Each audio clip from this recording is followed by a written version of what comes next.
Hello YouTube family, जय श्री राम। आज मैं बहुत ही प्यारा गांव देहात पारंपरिक हवन गीत लेकर आई हूँ। जैसा लगे आप लोग कमेंट करके बताना। जितनी भी हमारी बड़ी बहन देख रहे हैं, बड़े भाई देख रहे हैं, दादा दादी लोग देख रहे हैं, जय श्री राम, सतत प्रणाम। छोटी बहन छोटे भाई, जय श्री राम। मैं देरी न करते हुए गीत को प्रस्तुत करने जा रहे हैं। आप लोग फुल वॉच करना वीडियो को, चैनल को सब्सक्राइब करना, लाइक करना, गीत को शेयर करना। धन धन यहाँ की जमीनिया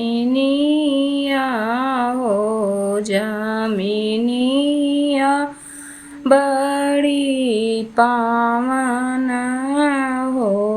धन धन यहाँ की जमीनिया, जमीनिया बड़ी पावन हो। ललना धन धन कुल के लायकवा, हमनिया करामाई हो। धन धन यहाँ की जमीनिया, हमनिया करामाई हो। धन धन गौरी के गाड़े हमनिया देखाई आमाई हो। धन धन गौरी के ललन हमनिया देखाई आमाई हो। धन धन भोले बाबा डमरुआ बजामाई हो। धन धन भोले बाबा डमरुआ बजामाई हो। धन धन यहाँ की जमीनिया, जमीनिया बड़ी पावन हो। पंडित धन धन कुल के लोगवा, हमनिया करामाई हो। धन धन ब्रह्मा विष्णु हवन देखैया माई हो। धन धन ब्रह्मा विष्णु हवन देखैया माई हो। पंडित धन धन लक्ष्मी मैया धन बर सामाई हो। पंडित धन धन लक्ष्मी मैया धन बर सामाई हो।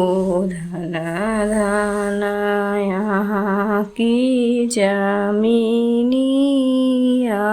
जमीनिया बड़ी पावन हो।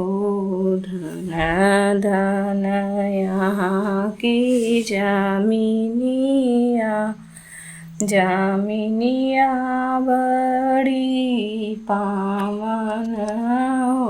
धन धन सिया रघुबीर हवन देखैया माई हो।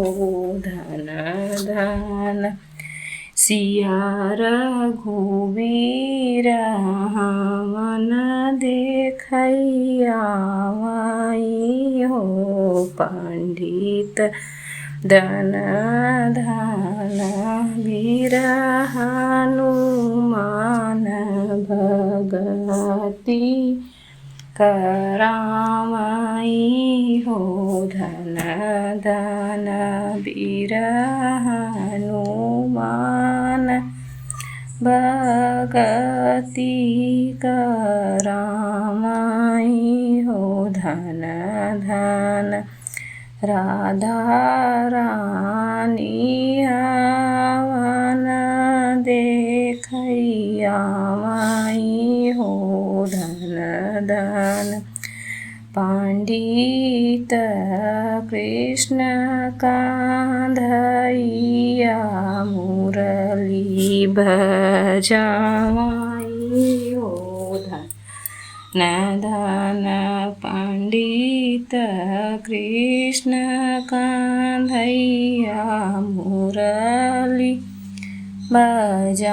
बजावाई हो धनी धनी यहाँ की जमीनिया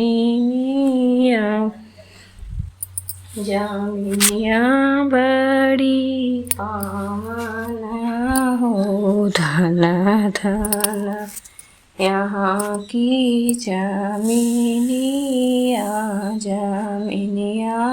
बड़ी पावन हो पंडित दन दन कुल के लोग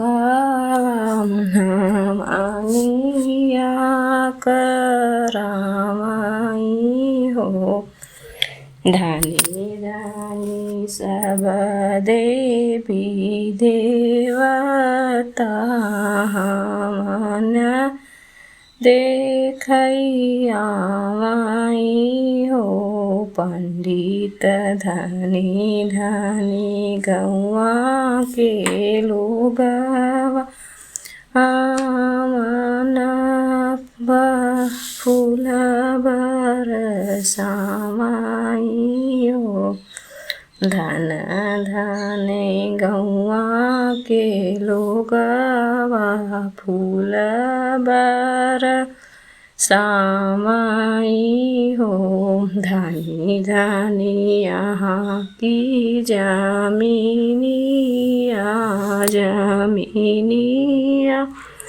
बड़ी पावन